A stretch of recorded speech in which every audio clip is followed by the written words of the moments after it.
Hello students, how are you? कैसे हैं आप? Today in this video we will do the question answers. तो चलिए क्वेश्चन आंसर्स करते हैं, क्योंकि हम समरी कर चुके हैं अपनी वीडियो में। इसमें अगर आप सर्च मारना चाहते हैं तो लिखिए, सर्च कीजिए यूट्यूब पर I am watching grandpa summary by Rani Sharma, definitely you will gate.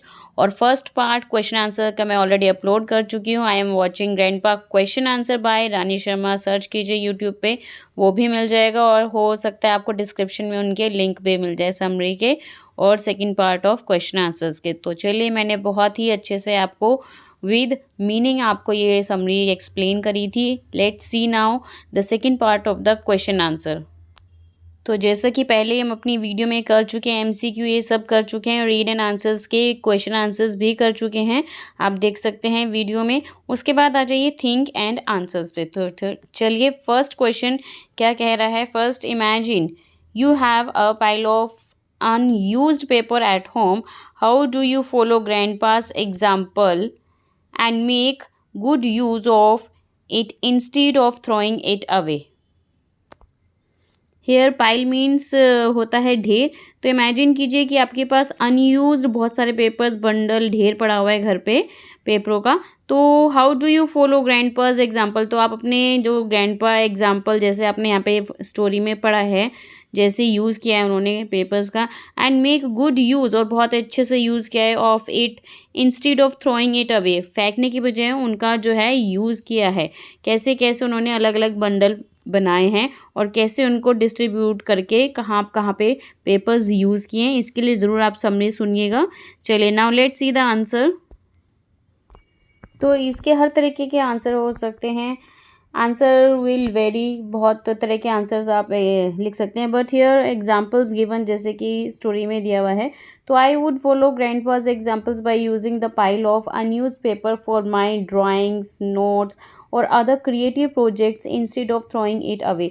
तो जैसे कि यहाँ पे ग्रैंडपा ने एग्जांपल्स यूज़ किया है, मैं भी वही यूज़ करना चाहूँगा। जो बंडल है अनयूज्ड पेपर्स को, उनको मैं ड्राइंग के रूप में यूज़ करना चाहूँगा। उनके खाली पेपर्स साइड हैं, जो एक साइड पेपर, उनके ऊपर नोट्स बना सकता हूँ मैं।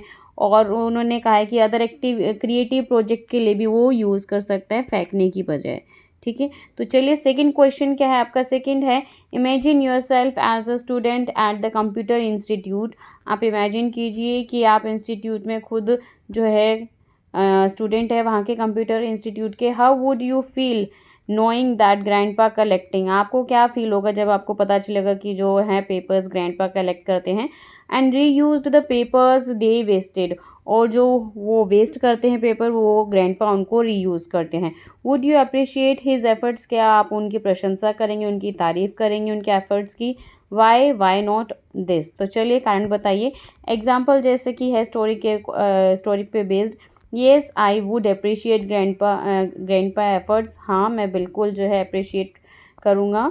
Because he is not only helping the environment, क्योंकि यही एक अकेले नहीं है जो कि एनवायरनमेंट की हेल्प कर रहे हैं बाय सेविंग पेपर्स को बचाने के लिए। क्योंकि पता है जब हम पेपर ज़्यादा यूज़ करेंगे तो पेड़ कटेंगे, और पेड़ कटेंगे तो इसका एनवायरनमेंट कहीं ना कहीं क्या पूरी तरह ही एनवायरनमेंट पे अफेक्ट करेगा। But also finding useful way to purpose it, तो इसी तरह के से उन्होंने कहीं ना कहीं जो है दोबारा यूज़फुल हो वो तरीका जो है अपनाया है, पेपर को दोबारा रीयूज़ किया जाए। Benefiting both him and others, जो दोनों चीज़ों के लिए फ़ायदेमंद है, एनवायरनमेंट के लिए भी और जो है ट्रीज़ के लिए भी।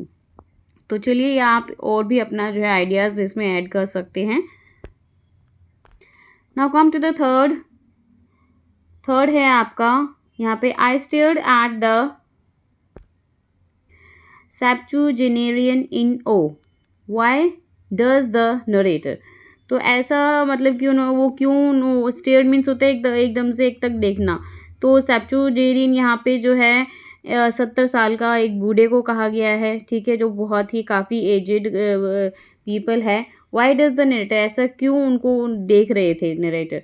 द नरेटर सेज दिस, ऐसा इसलिए कहा बिकॉज दे आर अमेज्ड, क्योंकि ये बहुत ही अमेज्ड था, आश्चर्यजनक था। एंड डीपली इम्प्रेस्ड ग्रैंडपाज एक्शन, और जो वो भी काम कर रहे थे वो काफ़ी सोचने वाली बात थी। Realised the importance of his efforts, उनके एफर्ट्स को जो वो कोशिश कर रहे थे उनका काफ़ी महत्व था इन पेपर सेविंग पेपर को बचाने के लिए, एंड बीइंग एनवायरमेंटल कॉन्शियस, और जो है सतर्क रहने के लिए पर्यावरण के प्रति। तो चलिए, बहुत ही अच्छी बात है अगर हम लोग भी मिलकर ही ऐसा कुछ करें, पेपर को बचाएं, पेपर को दोबारा रीयूज़ करें। अगर हमारी नोटबुक बच जाती है लास्ट सेशन की, तो हम उसमें अपना रफ वर्क कर सकते हैं। खाली पेजेस आपके बचे हुए हैं तो आप कबाड़ी में मत दीजिए, उनको रीयूज़ कीजिए, उन पे दोबारा प्रैक्टिस करिए, क्योंकि लिखने की ही प्रैक्टिस से ही हमें काफ़ी अच्छा रिज़ल्ट मिलता है अपने एग्ज़ाम का। Now let's see the fourth question. Why do you think the grandpa crept forward stealthily to the doors? जो नीचे क्रैप्ट करते हुए जो डोर की तरफ पहुंच रहे थे, तो आपको क्या लगता है ऐसे कैसे, क्यों वो ऐसे क्रैप्ट कर रहे थे डोर की तरफ, जो कंप्यूटर कोचिंग इंस्टीट्यूट था। Grandpa may have crept forward stealthily to avoid waking up others. वो लेटे लेटे इसलिए चल रहे थे ताकि शोर ना हो, आवाज़ ना हो, कोई डिस्टर्ब ना हो जब सब रात को सो रहे हैं इन द हाउस, घर के। And to keep his action unnoticed, और वो जो भी काम कर रहे हैं वो किसी की भी नोटिस में नहीं आए। Specially since it was the middle of the night, क्योंकि वो जो समय था वो क्या आधी रात का समय था। तो चलिए, now come to the fifth question है, why do you think grandpa waited until the middle of the night to collect the stacks of papers from the computer institute? क्यों ग्रैंडपा वेट कर रहे थे आधी रात का पेपर्स को collect करने के लिए, बंडल को कंप्यूटर इंस्टीट्यूट से? Grandpa may have waited until the middle of the night to collect the stacks of papers to ensure that no one would be around to questions और interrupt his actions. ऐसा इसलिए कर रहे थे, रात की wait इसलिए कर रहे थे क्योंकि कोई भी उनके आसपास नहीं होगा उस समय, और कोई भी क्वेश्चन नहीं पूछेगा, उनको डिस्टर्ब नहीं करेगा कि वो क्या करने जा रहे हैं। It could have been convenient and quiet, ये उनके लिए काफ़ी आरामदायक होगा कि वो रात को उठ के जाएं, and quiet time for him to carry out, और बिल्कुल शांति से जाएं, कैरी आउट हिज मिशन, और अपने मिशन जो कि उन्होंने पेपर के बंडल्स को इकट्ठा करना था वो मिशन, विदाउट बीइंग ऑब्जर्व्ड, बिना किसी नोटिस के, बिना किसी को दिखाए, चुपचाप से आराम से वो अपना काम में सक्सेस हो जाए। इसीलिए उन्होंने आधी रात को वो जो है कंप्यूटर इंस्टीट्यूट गए थे पेपर्स के बंडल को उठाने के लिए। नेक्स्ट आरटीसी देखते हैं, reference to context. Now come to the RTC, here reference to context, but his lone endeavor made me realize it all. For the first time, I truly understood who is his in the above line. तो चलिए, जैसे कि हम ये story में पढ़ चुके हैं और समझ चुके हैं, तो यहाँ पे his कौन है, what did the speaker realize, यहाँ पे स्पीकर ने क्या महसूस किया, write a word similar in the meaning to putting best efforts from the above line. तो वो वर्ड ढूंढिए जिसका मीनिंग है putting best efforts. तो चलिए, I am going to show all the answers. यहाँ एंडेवियर मीन्स होते हैं प्रयास करना, ठीक है। तो उनका अकेले का प्रयास करना जो नरेटर को इस बात का एहसास दिलाता है कि वो जो भी कुछ था वो अच्छे से समझ गए, पहली बार जो उन्होंने देखा अपने दादा को ऐसी तरह से पेपर्स का बंडल रीयूज़ करते हुए। तो यहाँ पे हिज कौन है, हिज यहाँ पर है ग्रैंडपा, ठीक है। एंड स्पीकर को क्या रियलाइज़ हुआ, speaker the importance of environment conservation, कि किस तरह से हम एनवायरनमेंट को कंजर्वेशन मतलब कि बचा सकते हैं, and the impact of individual efforts in making a positive difference, और किस तरह से प्रभाव डाल सकते हैं एक कोशिश का। हम अगर एक बंदा अगर कोशिश करे तो हम कैसे जो है एनवायरनमेंट को बचा सकते हैं, प्रिजर्व कर सकते हैं आगे के लिए, फ्यूचर्स के लिए। तो सिमिलर वर्ड जो है पुटिंग बेस्ट एफर्ट्स वो है आपका यहाँ पे एंडेवियर, ठीक है।